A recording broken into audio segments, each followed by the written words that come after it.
Hola, ¿qué tal? Bienvenidas, bienvenidos a un programa especial de Debate 22. Va a ocurrir algo histórico. Ya viene Caníbal, Indignación Total, y es para mí un verdadero honor recibir en Debate 22 a su productor Javier Tejado Domde. ¿Cómo estás, Javier? Gracias, Salvador, es muy amable. Gracias al Canal 22 por recibirme. Yo estoy emocionadísimo con este lanzamiento, pero hay muchas personas que seguramente no saben de lo que estamos hablando. ¿Qué es Caníbal, Indignación Total?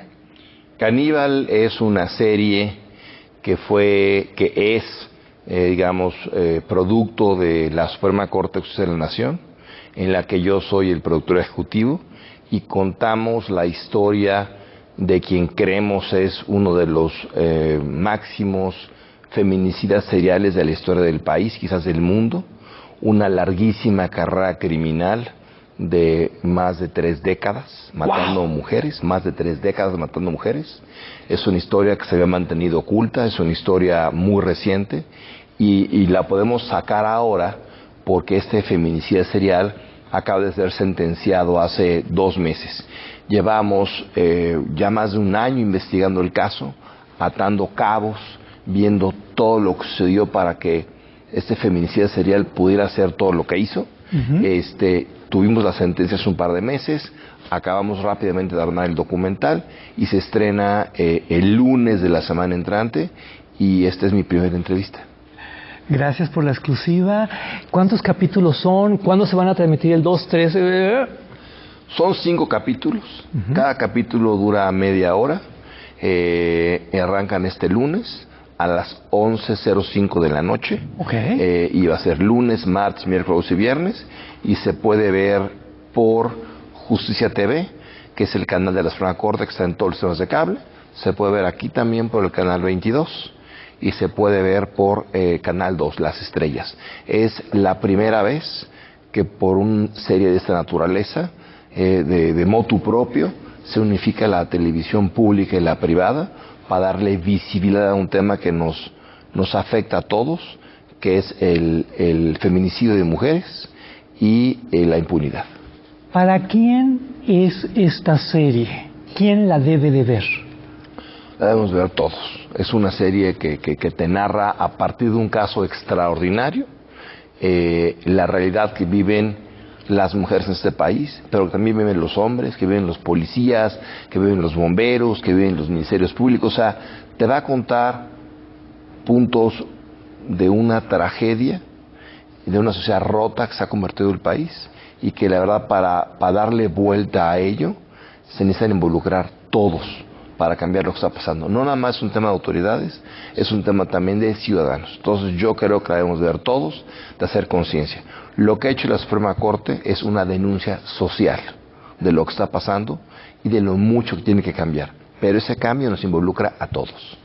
Javier, la Suprema Corte de Justicia de la Nación es una gran institución, tiene su trabajo muy bien definido. ¿Por qué se involucra en esto? ¿Por qué está comenzando a producir series de televisión? Mira, la Suprema Corte siempre ha hecho uso del arte para dejar ver los pendientes en la justicia. Tú tienes en la explanada principal de la Corte, tienes los murales de Tamayo, que te hablan de las ineficacias del sistema jurídico. Tienes en las escalinatas de la Corte los murales de Cauduro, que te hablan acerca de la violencia, de la injusticia, del rezago judicial hay con expedientes, de las muertes con esqueletos. O sea, en esos 2 momentos la Corte hizo esas obras artísticas para visualizar problemas de justicia. Y el presidente de la Suprema Corte, Arturo Saldívar, dado la evolución, digamos, del arte, dado la penetración de los audiovisuales, y dado que aquí ya es un tema no de la élite, sino es un tema de masas, decidió utilizar la televisión pública con un documental audiovisual para llegar a todos los rincones del país y para dar a conocer lo que le está pasando a las mujeres y qué son las cosas que tienen que revertirse. Así que el presidente de la Corte decidió utilizar el arte audiovisual, para llevar esta denuncia social a todos los rincones del país. Entiendo ahora usted por qué le digo que esto es un acontecimiento histórico. Jamás en la historia de la televisión mexicana la Suprema Corte de Justicia de la Nación se había aventado un paquete de esta naturaleza. Jamás se habían sumado canales públicos y privados para difundir un mensaje. ¿Qué es lo que vamos a ver? Vas a ver una historia real, una historia periodística. Ajá. Que supera a la ficción, de un asesino serial, y te vamos a meter a cómo operaba él, a cómo seleccionaba a sus víctimas y a cómo tuvo décadas de impunidad. Es lo que vas a ver. Y también vas a ver la lucha de una familia, la lucha de varias víctimas, pero sobre todo la lucha de una familia por encontrar justicia. No faltará quien diga, Álvaro, es que esto suena muy sensacionalista, muy escandaloso, muy por el rating. ¿Tú qué le responderías a esas críticas? Bueno, lo queremos que la gente que lo vea, para empezar. O sea, no estamos desde luego peleados con el rating, lo queremos que la gente lo vea, porque para este cambio se requiere sensibilizar a la gente, se requiere entender qué es lo que está pasando. No es una serie, digamos, no llevamos sangre, somos muy cuidadosos, no se lleva sangre para justamente no alinear a audiencias, ni también, dado que es un proyecto de la Suprema Corte, no llevamos sangre, no es gore, como se dice en inglés. Segundo, no hacemos una apología del delito, somos muy cuidadosos. Y mira que tuvimos acceso al asesino serial, le damos voz para que él explique lo que hacía o por qué lo hacía. Pero no es una apología al delito. Sobre todo hablamos con organizaciones feministas que te expliquen qué es lo que está pasando.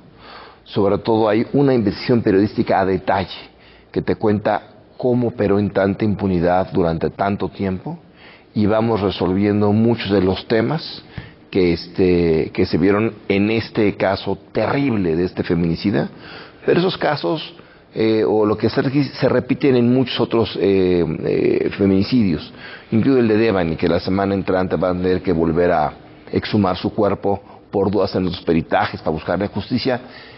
Las mujeres en este país se han vuelto sus feminicidios números, estadísticas, y agarramos un tema extraordinariamente complicado para decir que a lo que es extremadamente complicado se ha normalizado. Y queremos visibilizar lo que está pasando. ¿Para qué?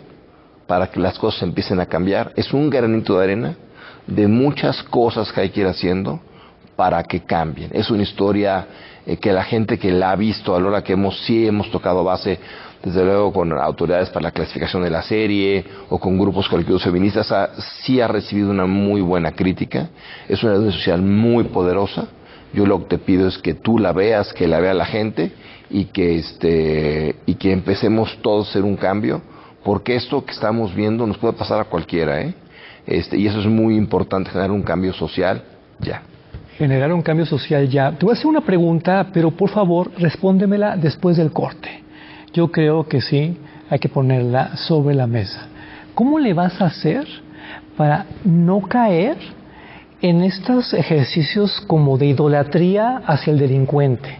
Porque la vida nos ha enseñado que de repente capturan al narcotraficante y se acaba convirtiendo, en el ídolo de las multitudes. Vámonos a corte y platicamos de eso, ¿te parece? Dale, gracias. Estamos en un programa especial de Debate 22 con Javier Tejado, donde hablando de Caníbal, indignación total, que ese con nosotros le conviene. Debate 22, continuamos.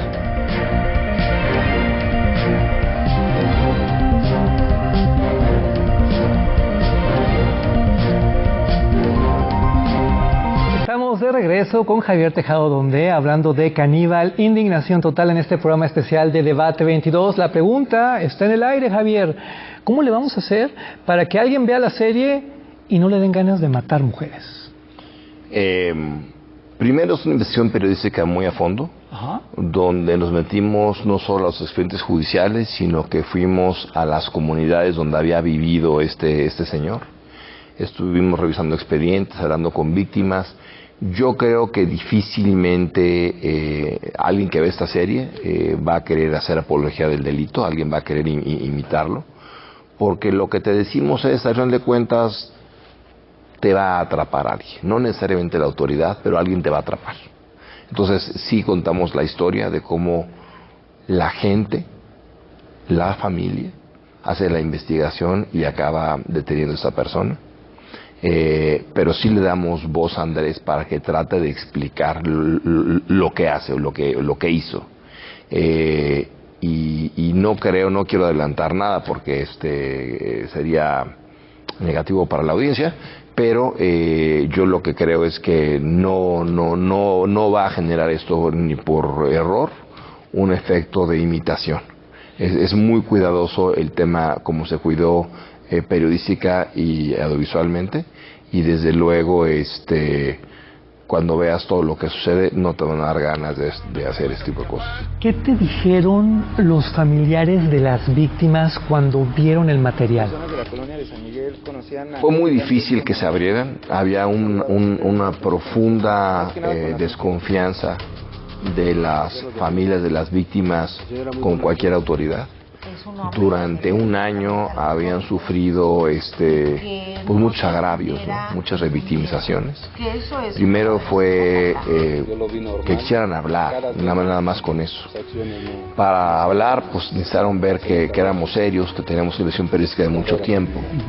Y después a cuentagotas te iban contando. Han sido tan lastimados y sobre todo muchos medios han dado notas sensacionalistas, que eso ha lastimado mucho a las familias de las víctimas. Entonces también hubo que ubicarse y explicarles qué queríamos hacer y que no se trataba de una nota nada más para generar audiencia, rating, una nota de un momento para otro, ¿no? Con un tema que causa mucho morbo, sino que era una investigación seria para las raíces de ello. Y las familias poco a poco se fueron hablando con nosotros, los acompañamos no nada más en la investigación periodística, sino los acompañamos en los juicios. Estuvimos presentes en muchos momentos con ellos, se generó un vínculo de confianza que hasta este momento estamos y queremos ir construyendo con ellos.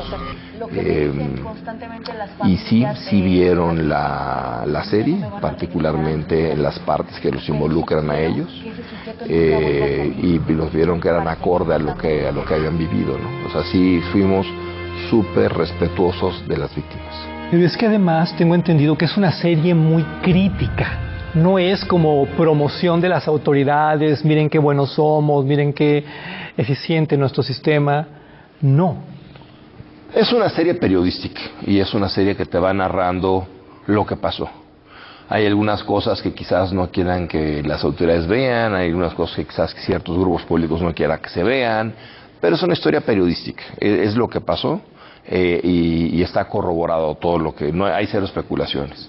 Entonces nos estamos apegando a la realidad de lo sucedido, de lo que tenemos documentado, y es relativamente fácil hacerlo. Nos llevó mucho tiempo, pero es que entrevistamos a más de 200 personas que estuvieron involucrados en el tema, más de 200 personas involucradas. Tuvimos acceso irrestricto al juicio, a los expedientes, al servicio médico forense, y tuvimos acceso en el penal de Tenango del Valle al asesino serial, y es bien difícil o es bien complicado. Yo no conozco un documental que hable de asesinos seriales donde tengas al asesino serial. Muchas veces estos documentales se hacen años después, cuando ya no está ni con vida, pero aquí tienes al asesino serial, tienes a los familiares de las víctimas, tienes al juez, tienes a las autoridades, tienes a todo el mundo tratando de explicar qué fue lo que pasó. Y vamos conduciendo con ese hilo narrativo de los actores principales la serie hasta el momento del juicio. Pero es que además tiene la participación de grupos feministas, de personas que explican lo que está sucediendo.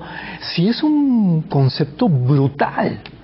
Es una serie que yo creo que fluye muy bien, es periodística, pero al mismo tiempo tiene un hilo narrativo que te va llevando, que te explica cómo actúan los criminales, cómo actúan las autoridades, cómo actúa el nuevo sistema de justicia oral. Entonces es muy fácil de entender, no hay que leer legajos volúmenes, hay que ver la discusión entre el asesino serial, el Ministerio Público y el juez.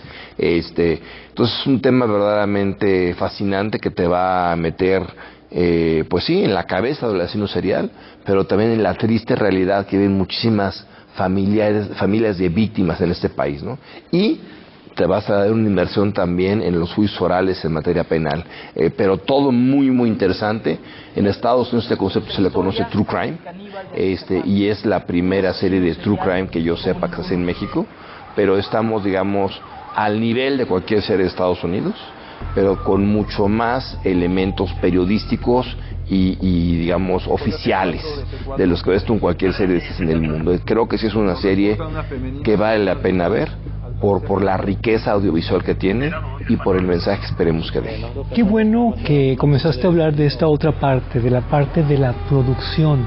¿Qué implica hacer una serie como esta? Porque en México estamos muy acostumbrados a hacer documentales, a hacer contenidos políticos o a contar nuestras tradicionales historias de amor, nuestras comedias, pero no a manejar estos crímenes, no a hablar de asesinos seriales. Eso era como muy gringo.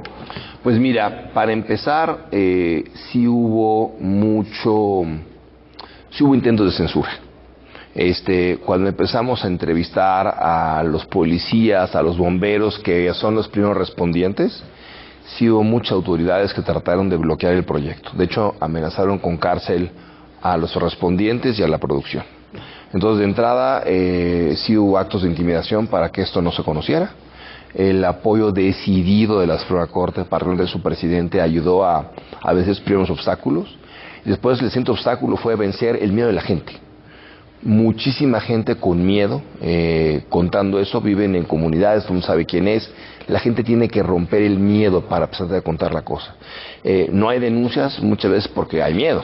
Entonces es vencer el miedo de la gente. Ya que vencemos el miedo de la gente, pues es entender, tener guionistas que fueran capaces de hilar una historia de muchas personas, de mucho tiempo. Se trata de una forma de narrar las cosas que no es una novela. Es difícil hacer guión porque involucra la parte de entender temas penales, con temas de periodísticos, con temas de investigaciones, digamos, sociales, entonces, y psicológicas, porque también analizamos la perspectiva psicológica del asesino serial para entender eso. Entonces se mezclan varios, tuvimos un equipo de muchos especialistas, la guionista Ana Mata, por ejemplo, no solamente es una gran guionista, sino es una psicóloga. El director de la serie, Grau Serra, es un cuate que ha hecho documentales para Radio Televisión Española, para Naciones Unidas, de guerra, porque entramos a un tema de guerra aquí en México en estos temas. Tuvimos también a un equipo periodístico de primer nivel como Ana Teresa Villa, que es periodista hace mucho tiempo, también la parte de muchas mujeres que se involucraron en esto, Ana Barreda, Ana Paula Becerril, o sea, muchas mujeres que se involucraron sin haber hecho cine, sin haber sido abogadas, pues nada más para tratar de develar qué era lo que estaba pasando, ¿no? Entonces hay una historia de una historia. Aquí va a pasar algo, pero mira, vámonos a corte porque regresando viene la parte escabrosa. Sí, hasta con Caníbal tenemos parte escabrosa. No se vaya, quédese con nosotros, es Debate 22. Continuamos.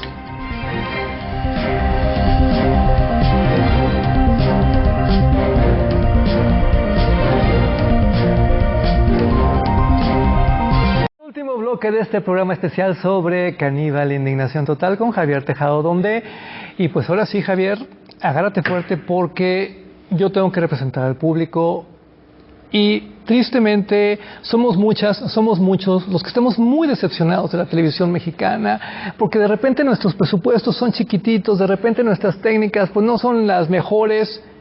Esta serie, Caníbal, sí está a un nivel global, sí es como para Netflix, para HBO Max, sí es competitiva. Sí es competitiva. Es competitiva y de hecho algunos de estas empresas ya la han visto y han quedado sorprendidos. ¿Ya la vio Netflix? No quiero decir nombres ni empresas, pero varias plataformas la han visto. Es sorpresa y te diría, la primera sorpresa es por la historia. Una historia que parte de un asesino serial que imitó una película exitosísima de los 90s. Entonces el asesino serial estaba imitando una película hollywoodesca y eso fue el detonante y la forma en que operó durante muchos años. Pero es que lo que estás diciendo es monstruoso, porque todos vemos estas películas, todos nos nutrimos de ellas y no todos tenemos la capacidad para asimilarlas correctamente. Es correcto. Entonces, sí, el asesino serial se inspiró en una película muy famosa, que todo el mundo, y lo vamos a decir en la serie, que todo el mundo, la mayoría de la gente ha visto esa película, y con eso empezó una larga carrera criminal. Y parte de él se sentía en una película, no solamente haciendo lo de la película, sino que grababa lo que hacía. Entonces hay muchísimas horas de material, porque él se sentía en una película, y lo que grababa era una película. Es macabro. Es muy macabro, y entonces la historia en sí misma es muy potente, porque ves una película que todo el mundo va a ubicar, y un asesino serial que imita esa película y se sienta en la película y se pone a grabar todo. Primera parte. Segunda parte, la investigación periodística es riquísima. De verdad, sí, un esfuerzo periodístico muy a fondo para entender lo que estaba pasando. No nos queremos quedar nada más con esa historia superficial de alguien que imita una película, si nos metimos a las raíces, a los expedientes, a las comunidades, a la historia, con los familiares de las víctimas. Queremos entender qué estaba pasando, porque no damos crédito cuando entendemos esa parte. Entonces hay una historia, digamos, periodística muy profunda. Y tercero, pues analizamos muchos de estos temas a la luz de los movimientos feministas que se han venido gestando, ¿no? Sobre todo el 8M. Entonces entendemos también esa parte. Y por ejemplo, un dato, el tema de los feminicidios o femicidios solo acontece en América Latina, solo están tipificados en América Latina. ¿Por qué? Pues porque es de las zonas del mundo donde más suceden, y porque hay una sentencia internacional que nos obliga a ello, a América Latina. Pero entonces sí la idea es digamos, dejar algo a la gente, más allá de una historia periodística, una tremenda historia periodística, es que la gente entienda qué es lo que está pasando y entienda qué es lo que tiene que cambiar para que las cosas en México y en América Latina empiecen a ser mejor. Es que además no estamos hablando de un caso aislado, estamos hablando de feminicidios, estamos hablando de una realidad que muchas personas comienzan a ver normal. Sí, y nosotros mismos, si ves esta semana la televisión, y vamos a hablar de lo que ha pasado, han encontrado cuerpos de mujeres en varias partes del país. En un restaurante en la Colonia del Valle matan a otra mujer, una joven mujer en la mañana de la 20 en el periférico de un coche para que se muera. O sea, los feminicidios se han convertido en México y en América Latina en una normalidad prácticamente. Dime la verdad, Javier, ¿no has sentido miedo? De repente algún imitador, alguna represalia, alguien que se quiera vengar. Mira, es un tema que se ha comentado. No hemos sentido miedo, hemos sentido una profunda indignación. Y si quienes estamos en una posición con algunos tipos de privilegios nos da miedo, ¿qué podemos esperar que haga la gente que no tiene esos privilegios que nosotros tenemos? Como un micrófono, la columna de periódico que yo tengo. O sea, los que tenemos estos espacios de privilegio, Álvaro, tenemos que alzar la voz, denunciar y seguir adelante. Si nos gana el miedo, gana la delincuencia y perdemos al país. Gracias por decirlo. Mira, yo creo mucho en el poder de la cultura pop, yo creo mucho en el poder de los medios, y a usted le consta, de repente un documental como Presunto Culpable cambia cosas. ¿Qué crees que pase aquí? ¿Qué crees que pueda cambiar a partir de la transmisión de Caníbal Indignación Total? Mira, este documento, digamos, los dos coproductores de la serie, es el presidente Arturo Saldívar y yo.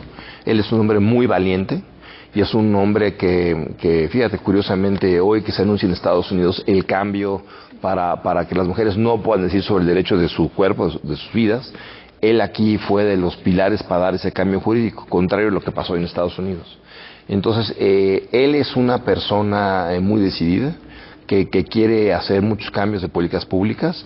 A algunas le tocará hacer a él desde el Consejo de la Judicatura Federal, desde la Suprema Corte, y otras se va a platicar con actores, digamos, los poderes de la Unión, para que las mujeres tengan un mejor futuro, para que empiece a acabar esta impunidad que mata. Uh-huh. Entonces, es un proceso, es una denuncia muy fuerte la que vamos a hacer, y esperemos todo el mundo se sume a esta denuncia, a la exigencia de que las cosas cambien. O sea, no hay miedo, pero sí hay ganas que las cosas cambien, y muchas veces las cosas empiezan a cambiar cuando se les pone el reflector, cuando se critican y cuando se exhibe lo que está mal. Y aquí esperamos eso suceda. Cuando dejamos de ser un número, cuando comenzamos a tener rostro, nombre, historia. Esta es una gran historia y yo estoy profundamente emocionado por su estreno. Podría estar aquí toda la noche charlando contigo porque el tema me enloquece, pero ya sabes cómo es la televisión. Por último, mirando a tu cámara, yo quisiera pedirte que le mandaras un mensaje al público de Canal 22, por favor, porque esto se tiene que ver. Venga. La serie inicia transmisiones este lunes 27. Será al aire a partir de lunes media hora, lunes, martes, miércoles, jueves y viernes, y estará disponible por esta señal, por Canal 22, por Justicia TV y por Las Estrellas, y yo los invito a que la vean, que la critiquen, pero sobre todo que sea un punto de partida para exigir cambios en este país. Javier Tejado, un placer, un honor. Muchas por gracias. La invitación. Y gracias a Canal 22 por no solo esta invitación, sino por también llevar la serie de la Suprema Corte. Muchas gracias. Un placer, insisto, mucho éxito. No se la pierda. Quédese con la programación de Canal 22. Hasta la próxima. Muchas gracias.